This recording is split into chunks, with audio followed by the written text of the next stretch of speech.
북아프리카에서 아주 흥미로운 경제 성공 스토리가 하나 펼쳐지고 있습니다. 바로 모로코의 이야기인데요. 오늘 분석에서는 이 모로코가 어떻게 아주 조용하지만 또 확실하게 지옥 경제의 판도를 뒤집고 있는지 한번 제대로 파헤쳐 보겠습니다. 자, 우리가 흔히 모로코를 떠올리면 어떤 이미지가 생각나시나요? 아마 대부분 농업이나 이국적인 관광지를 생각하실 거예요. 근데 이건 이제 옛날 이야기가 되어가고 있습니다. 놀랍게도 지금 모로코는요, 아프리카 대륙에서 두 번째로 큰 자동차 생산국입니다. 한 해에 50만 대가 넘는 차를 만들어서 유럽으로 수출하는 아주 중요한 공급 기지가 됐죠. 이게 다가 아닙니다. 보잉이나 에어버스 같은 세계적인 항공기 회사에 부품을 납품하는 항공우주산업의 핵심 기지로 떠오르고 있어요. 예전 같았으면 아시아로 갔을 공장들이 지금은 모로코를 향하고 있다는 거죠. 그리고 이 모든 제조업의 중심에는 바로 물류가 있죠. 모로코의 탕헤르 메드 항구는 이제 세계에서 손꼽히게 바쁜 항구가 됐습니다. 정말 대단한 변화 아닌가요? 자, 그럼 지금부터 모로코가 대체 어떻게 이런 극적인 반전을 만들어낼 수 있었는지 그 비밀을 하나씩 까보겠습니다. 이 모든 건 결국 우연이 아니에요. 이건 수십 년에 걸쳐서 아주 치밀하게 계획되고 실행된 하나의 거대한 마스터 플랜이 있었기에 가능한 일이었습니다. 모로코의 성공 뒤에는 바로 이 의도된 청사진이 있었습니다. 이게 무슨 말이냐면요. 그냥 우리나라로 공장 지으러 오세요 한 게 아니라는 겁니다.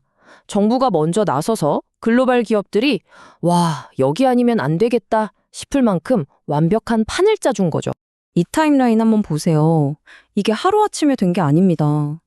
2000년대 후반부터 시작해서 거의 20년 동안 정치 상황이 어떻게 변하든 말든 이 경제정책 하나는 정말 꾸준하게 밀어붙인 거예요. 이런 일관성이 정말 대단한 거죠. 그 전략의 핵심은 딱 이 네 가지 기둥이었습니다. 첫째, 해안가의 공장, 부품업체, 물류시설을 싹 다 모아서 효율을 극대화했고요. 둘째, 아프리카 최대 항구인 탕헤르 메드를 중심으로 세계적인 물류망을 갖췄죠.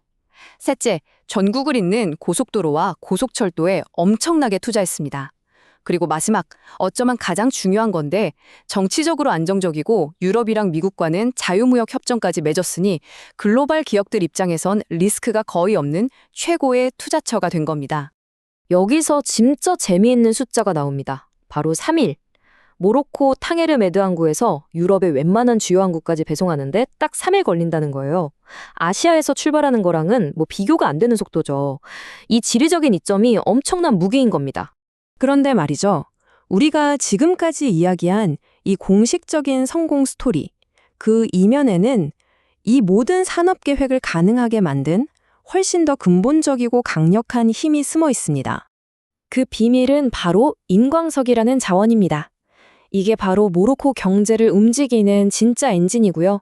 어쩌면 미래 경제의 패권을 좌우할 수도 있는 비밀병기라고 할 수 있죠. 인광석이 대체 뭐냐고요?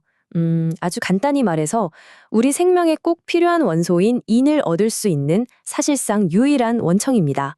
즉, 다른 걸로는 바꿀 수가 없는 대체 불가능한 자원이라는 뜻이죠. 근데 이게 왜 그렇게 중요하냐면 보시는 것처럼 수요처가 아주 확실하기 때문입니다.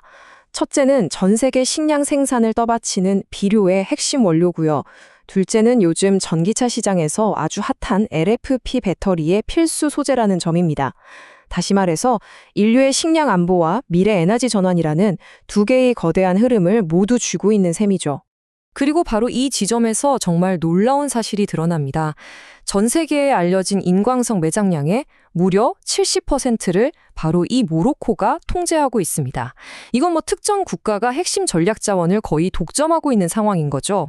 이걸 석유랑 한번 비교해보면 그 가치가 더 명확해집니다. 석유는 신재생 에너지 같은 대체재가 있고 매장량도 여러 나라에 분산되어 있잖아요. 근데 인광석은 대체재가 전혀 없고 한 나라에 극단적으로 쏠려 있습니다. 어쩌면 이건 과거 석유 패권에 버금가는 새로운 자원 지정학 시대가 열리고 있다는 신호일지도 모릅니다. 그리고 모로코는 이 막강한 자원을 OCP 그룹이라는 국영기업을 통해서 아주 철저하게 관리하고 있어요. 이 OCP가 세계 최대 비료 생산자이면서 동시에 모로코에서 가장 많은 사람들을 고용하는 그야말로 국가 경제의 든든한 버팀목 역할을 하는 거죠. 그러니까 핵심은 이겁니다. 모로코는 단순히 값싼 노동력을 제공하는 나라가 아니라 이 인광석이라는 핵심 자원을 무기 삼아서 새로운 지정학적 현실 속에서 영향력을 키워가는 자원 강국으로 떠오르고 있다는 사실입니다. 이 문장이 모든 걸 요약해 줍니다. 인광석을 팔아서 번 안정적인 수입과 외교적인 영향력이 있었기 때문에 모로코가 자동차나 항공우주 같은 복잡한 산업에 수십 년 동안 꾸준히 투자할 수 있었던 겁니다. 그러니까 자원 권력과 산업 정책이 서로를 밀어주고 끌어주는 완벽한 선순환을 만든 거죠. 물론 빛이 있으면 그림자도 있겠죠? 모로코를 두 개의 속도를 가진 나라라고 비판하기도 합니다. 세계적 수준의 인프라를 갖춘 해안 지역과는 달리 내륙 지역은 여전히 소외되어 있고 특히 청년 실업률이 33%를 넘을 정도로 아주 심각한 사회 문제거든요. 성장의 혜택이 나라 전체에 골고루 퍼지지는 못하고 있는 겁니다. 오늘 분석을 마치면서 마지막으로 질문 하나를 던져봅니다. 자원 부족이 점점 더 심각해지는 21세기에 과연 진짜 힘은 첨단 기술을 가진 쪽에게 있을까요? 아니면 모로코처럼 대체 불가능한 암석을 통제하는 쪽에게 있을까요?